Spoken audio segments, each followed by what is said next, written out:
Okay, in the last video we went over a lot of the basics of combat, and at the very end I just touched on something without mentioning it, but that was flanking. So in this video I'm going to just go through flanking and also at the same time kind of show how zombies work. So I've set up a simple example here. We only have one fighter who's attacking our dungeon, so probably we drew the test of courage before anybody had rallied in town, so it's just one fighter coming into the dungeon here. So he skips through the dungeon entrance and comes into the large cavern. And now I set up my battle lines, and I'm going to go ahead and I've already got it set up here, anticipating this. I'm going to put him in front of the skeleton. And now, as you note, I have two zombies here who don't have anybody in that front line against them.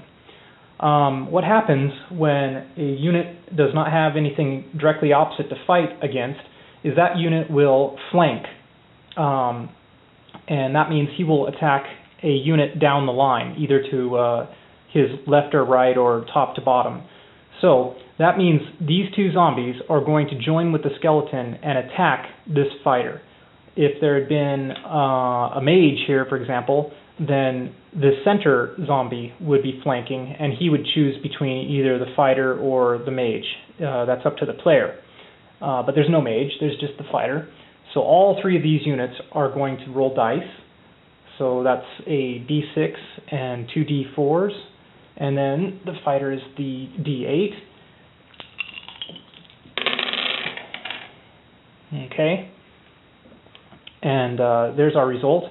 Now, the combat score of the skeleton and the two flanking zombies is added together to see who wins the combat. If these two zombies had not been here to flank, then the fighter who rolled a 5 would actually have beat the skeleton's 4. But instead, the skeleton has 4 plus 3 plus 4, which is 11. Okay? So this side wins the combat against this one fighter.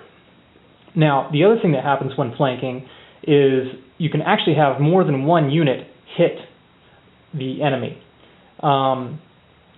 If you equal the score, if one side equals the score, then the opposing units hit each other. So if this had been a total of, for example, 2, 1, 1, then the total would be 4. I'm sorry. And if this had been a 4, then they would have hit each other. The skeleton and the fighter would have hit each other, with the zombies just serving there to kind of help out the skeleton. But that's not what happened. We had a 5 and a 4 and a 3 and a 4, which means we have a total score of 11 versus 5. Now, what happens when you exceed the score is if you exceed it by more than double, then 2 units on a side will hit. There have to be 2 units on that side, but 2 of them will hit if there are.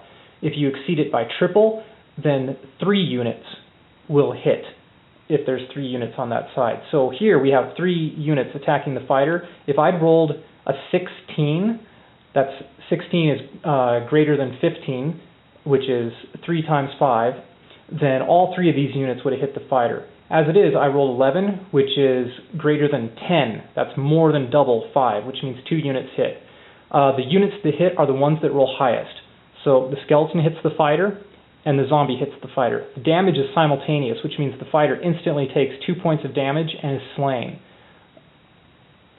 However, with zombies, whenever a zombie slays a unit, that unit becomes a new zombie and is placed in limbo, which is kind of unfortunate in this case, because we don't really want more zombies. Now, even though the skeleton hit, because the zombie also hit, and on the same turn that fighter was slain by a zombie, that means this fighter doesn't go into my prestige, he goes into limbo as a new zombie. And in the next dungeon maintenance, that zombie is going to join my army. Alright, so that covers flanking and the zombie plague trait, which all the zombies get. Alright, see you in the next video.